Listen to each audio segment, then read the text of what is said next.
You may want to think twice before swimming at Discovery Park. Tests conducted over 7 years have shown unsafe levels of Coli in the lower American River. And it's actually enough for the state to ask the EPA to designate this as an impaired body of water. And some believe an increase in the number of homeless camps in that area is the cause of this.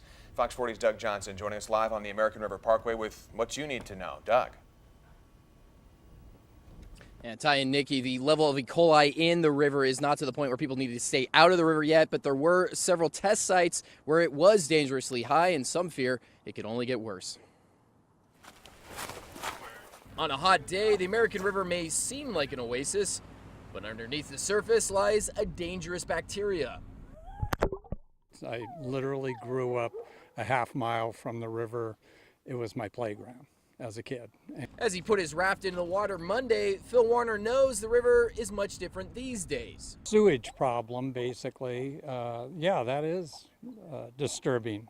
A new regional water quality control board report looked at test results from several dozen areas along the American River Parkway between 2007 and 2014. At least 3 of those sites showed E. coli levels beyond what the EPA recommends for water recreational use. Now the state is taking action. Essentially recommended this section of the river to be listed on what's called the federal 303D list of impaired waterways. The Water Quality Control Board says getting federal help will allow them to determine what exactly is causing the E. coli. The homeless are definitely a factor, but not the only factor. Stephen Green is the president of the Save the American River Association. He says while the growing number of homeless camps certainly doesn't help, old sewage pipes and flooding are also part of the problem.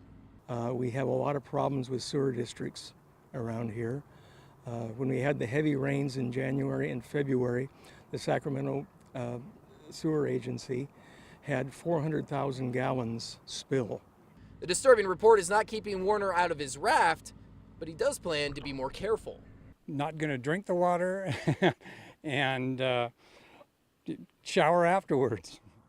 And last week, the Sacramento County Board of Supervisors did pass a $5 million budget to help clean up the American River Parkway. They're going to hire more rangers and social workers to help move some of the homeless out of there and into shelters. Reporting live tonight, Doug Johnson, Fox 40 News. Doug, thanks a lot. And it's not just the water. A portion of a popular bike trail will also be closed until 2018. Earlier this winter, wet weather forced park officials to close down a portion of the American River Parkway. Rocks and mud still cover the trail near Lake Natoma and Orangevale, and rangers said the hill next to it needs to be stabilized before cleanup can start. They'll be working with Caltrans to complete that project. Bikers, runners, and hikers are being diverted to a second trail that runs on the south side of the lake.